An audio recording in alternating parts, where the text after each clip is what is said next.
This is Awudi, and bless him, he has cooked us a home meal, some salad.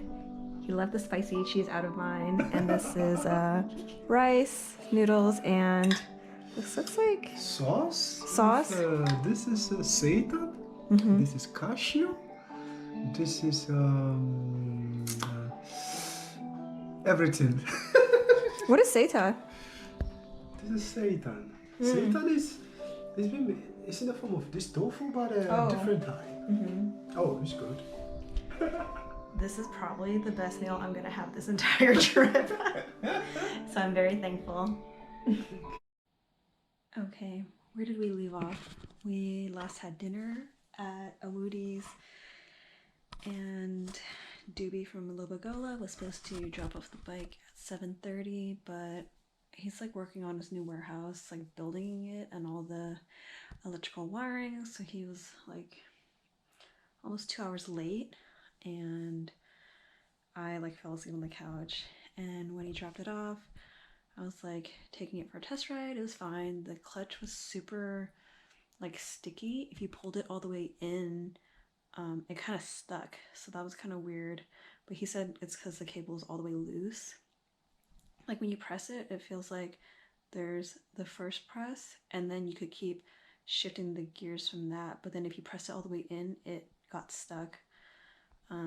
So he said I had to adjust it. And then doing my walk around, and this is not the right terminology, but I was looking at the brakes, and it's not like a typical brake pad. So this is a 1996 Honda NX Dominator. It's a dual sport, and you know I've only ridden like ninjas and sports bikes, so we have brake pads, and this was like it looked like a hub cap on the that the brake was inside. Um, I don't know everything about bikes, so it seems like I have to take off the cap or something to see the condition of the brakes, which is different. So I'll just have to keep a mental note that he told me the brakes were good for another 12,000 to 15,000 kilometers. But he said I could feel it before they start to go out, and I don't really want to feel, you know, pat whatever the system is like wearing down before like it gets bad. So that's like a mental note for myself. And then when I tried to turn the key from like, you know, on, off, and lock, it wouldn't lock all the way. And I was like, I'm not going to sign any paperwork until like this is okay, because one, this bike is like literally everything. My mode of transportation, it carries all my stuff. And like, I can't risk, like, no matter how safe a country is, I just can't like mentally risk someone being able to like freely roll the bike off without any like lock on it. Like, yeah, I have like my kryptonite disc lock and like, you know, a chain on it, but dude, those can be cut with enough time. So just every measure of protection and safety is, it just makes me feel better. So I asked him if he could take it back and fix it. Hopefully he'll get that back to me tomorrow. And then I was like, okay, how much is it, since he has all the tools and stuff, like how much is it for him to like adjust the clutch cable, because I already have enough to deal with. And he was like, he would just throw that in. Thank freaking goodness. Like, I looked at the toolkit, it's very minimal on the bike, so I don't really have much tools with me except zip ties, duct tape. I actually forgot electrical tape. Dang, I don't have all my tools. um, so after I examined it, Doobie also gave me, oh, it's like 1 a.m. here, I'm blanking and I'm jet lagged. The rear,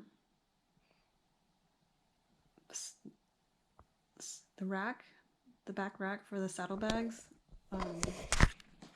So I also got that. It's actually pretty lightweight. I hope it's pretty sturdy.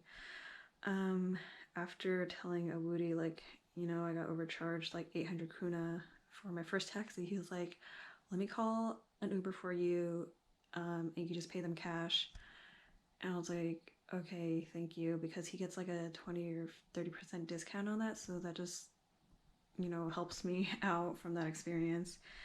And so, freaking thank goodness, Awudi helps me carry all my stuff again. Like, plus this rack, you know, my luggage, my backpack, my helmet, like this freaking 50-pound bag. Just this gear is like 100 pounds worth of stuff. So he helps me carry it down. He calls my Uber for me and he helps load it for me.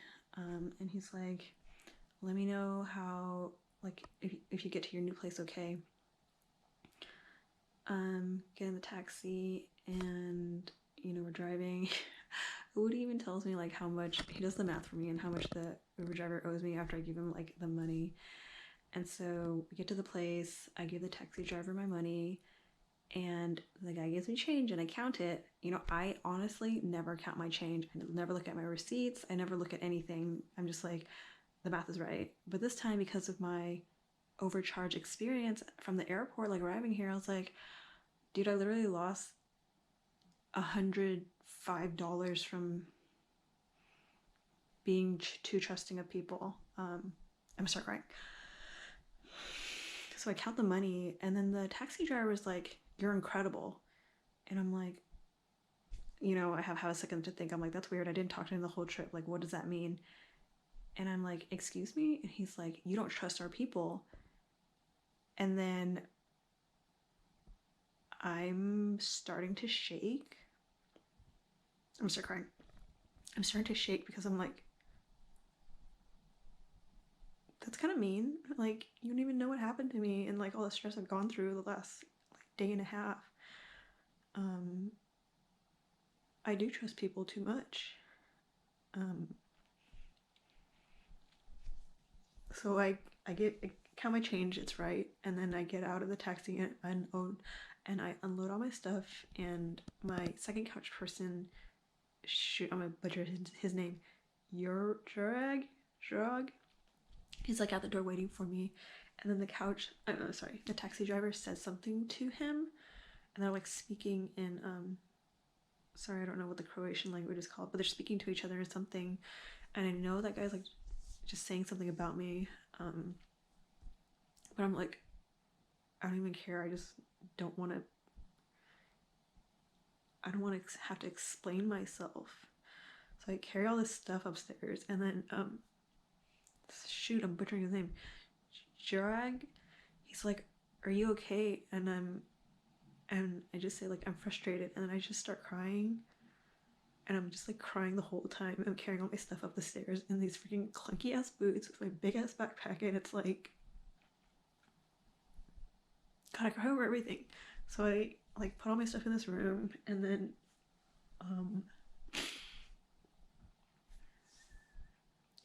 I go talk to shoot, I hate butchering his name, Jurag, and I tell him like everything that happened. You know, like, I almost missed my second leg because I'm so exhausted. I slept till 2 p.m. today. I missed a meal. Like, I'm tired. The bike thing didn't work out like I thought it would. Like, it's delayed. And then I told him about like being overcharged $800 for the first taxi. And when I told him that, like, his mouth dropped. He's like, no way, I'm so sorry.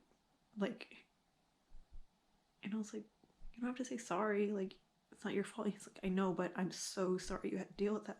And so I'm like telling all this, I'm like bawling. So yeah, that's how, I'm so tired. That's my experience so far. Not all rainbows and butterflies. It's like getting here is pretty exhausting. Like, the main thing I'm dealing with now is the phone thing, dude. I have AT&T and they charge me $10 a day for international pass because I couldn't get Google Fi in time. Like, the device literally got shipped the evening, and I had left that morning, and they told me it would arrive the day before, so I was like relying on that. And then I would get on the phone with like T-Mobile and some other company, and they're like, yeah, we can only activate it when your device and the SIM card is in the US for international plans. And I'm like, damn, this is hella freaking expensive.